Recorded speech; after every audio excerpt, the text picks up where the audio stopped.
ছাত্রছাত্রী আমার চ্যানেলে ভিডিওটি দেখার জন্য স্বাগত জানাই। তোমরা যারা সপ্তম শ্রেণীতে ফার্স্ট সামেটিভ পরীক্ষা দেবে তাদের জন্য রায় ও মার্টিন প্রশ্ন বিচিত্রা থেকে মডেল প্রশ্নপত্র 12 এর সম্পূর্ণ প্রশ্ন উত্তর নিয়ে আজকের ভিডিওতে হাজির হয়েছি। আশা করি ভিডিওটি শুরু থেকে শেষ পর্যন্ত মনোযোগ সহকারে দেখবে, তাতে অনেক উপকৃত হবে। তো চলো এবার শুরু করা যাক। প্রথমেই রয়েছে একের দাগে সঠিক উত্তরটি নির্বাচন করে লেখো।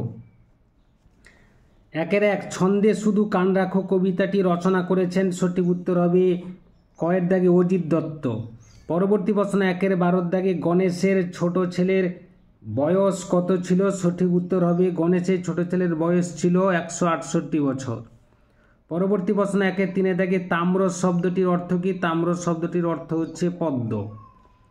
পরবর্তী প্রশ্ন, একের 4 দাগে আচার্যদেবের সঙ্গে দেখা হলো, আচার্যদেব হলেন, সঠিক উত্তর হবে ক্ষয়ের দাগে নন্দলাল বসু। পরবর্তী প্রশ্ন, একের 5 দাগে রোদ্দুর কি ধরনের শব্দ, রোদ্দুর হচ্ছে অর্ধতৎসম শব্দ।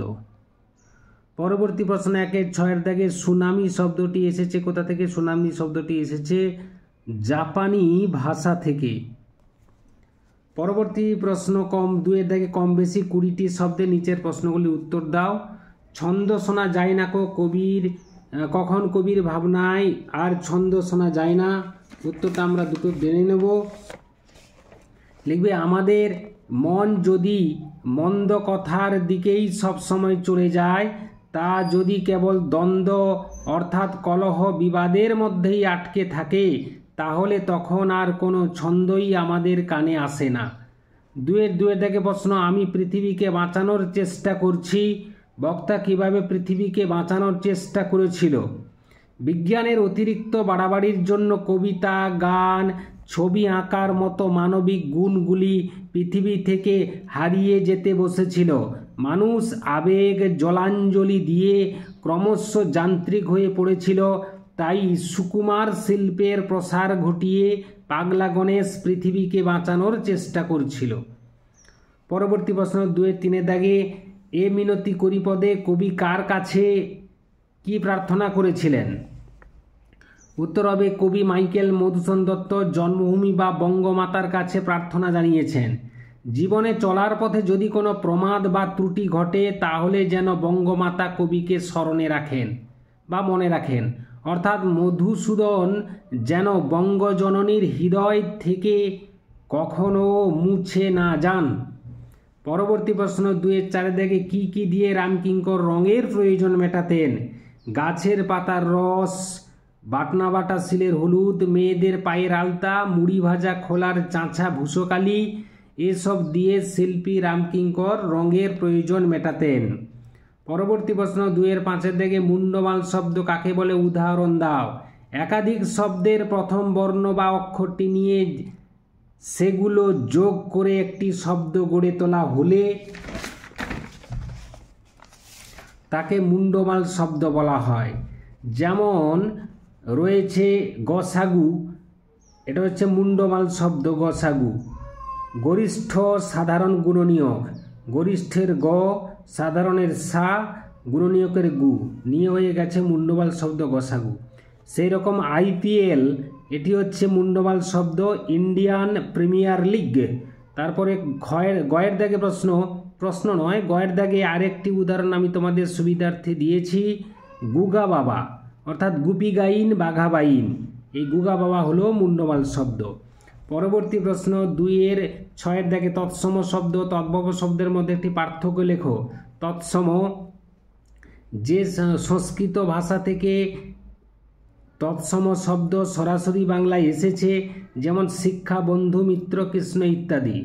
অপরদিকে তদ্ভব সংস্কৃত ভাষা থেকে দীর্ঘ সময় ধরে ভাষা বিবর্তনের পথে প্রাকৃত অপভ্রংশ ইত্যাদি স্তরগুলির মধ্য দিয়ে পরিবর্তিত হয়ে বাংলায় এসেছে। যেমন চন্দ্র হচ্ছে প্রাকৃত এসেছে, চাঁদ, তাহলে চাঁদ হচ্ছে তদ্ভব শব্দ। 3 দাগে প্রশ্ন, নিচের প্রশ্নগুলি 60 শব্দে উত্তর দাও।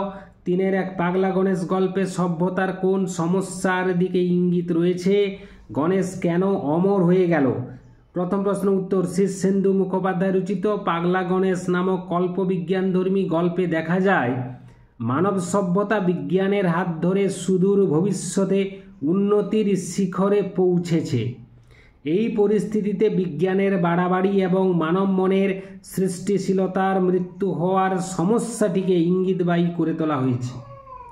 পরবর্তী প্রশ্ন, মৃত্যুঞ্জয় টনিক সেবন করে পাগলা গণেশ অমর হয়ে গেল। এটা দ্বিতীয় প্রশ্ন হয়েছে, গণেশ কেন অমর হয়ে গেল, তার উত্তরটা আমরা জেনে নিচ্ছি। মৃত্যুঞ্জয় টনিক সেবন করে গণেশ অমর হয়ে গেল। এরপরে আমরা চলে যাব পরবর্তী যে প্রশ্ন, সেটি হচ্ছে 3-2 দাগে বঙ্গভূমির প্রতি কবিতায় বঙ্গভূমির প্রতি কবির যে ভালোবাসা প্রকাশ পেয়েছে তা লেখো। বঙ্গভূমির প্রতি কবিতায় কবি মধুসূদন দত্ত দেশকে মা সম্বোধন করে বলেন, মা যেন তাকে মনে রাখেন বা স্মরণে রাখেন। মনের সাধন করতে গিয়ে অর্থাৎ মনের ইচ্ছা পূরণ করতে গিয়ে যদি তিনি কোনো ভুল করে থাকেন, তবুও বঙ্গমাতা যেন তার মন কুসুমকে মধুহীন না করেন। দেশমাতৃকাকে ভুলে তিনি যে প্রবাসী হয়েছেন, এই দুঃখ থেকে তিনি বলেন, ভাগ্যের বশে প্রবাসে যদি তার মৃত্যু হয় তাতে তার কোনো খেদ নেই, কারণ তিনি জানেন জন্ম নিলে একদিন মরতে হয়। মা যদি সন্তানকে মনে রাখেন তবে তিনি যমকেও ভয় পান না। তিনি আরও বলেন, তার তেমন কোনো গুণ নেই যা দিয়ে তিনি মায়ের কাছে অমরতা চাইতে পারেন। তবে মা যেহেতু সুবরদাত্রী, তাই তিনি যদি একান্তই কোনো বরদান করেন তা যেন হয় দেশের মানুষের মনে চিরকালীন হয়ে বেঁচে থাকা। এইভাবে কবির দেশের প্রতি টান ও ভালোবাসা প্রকাশিত হয়েছে। এই ছিল আজকের ভিডিও। আশা করি ভিডিওটি ভালো লেগেছে। লাগলে অবশ্যই একটা লাইক করে দিও, শেয়ার করে দিও। চ্যানেলে নতুন হয়ে থাকলে চ্যানেলটি অবশ্যই সাবস্ক্রাইব করে চ্যানেলের পাশে থাকো। ভিডিওটি এতক্ষণ ধরে দেখার জন্য ধন্যবাদ রইল। নেক্সট ভিডিও আবার তোমাদের সঙ্গে দেখা হচ্ছে।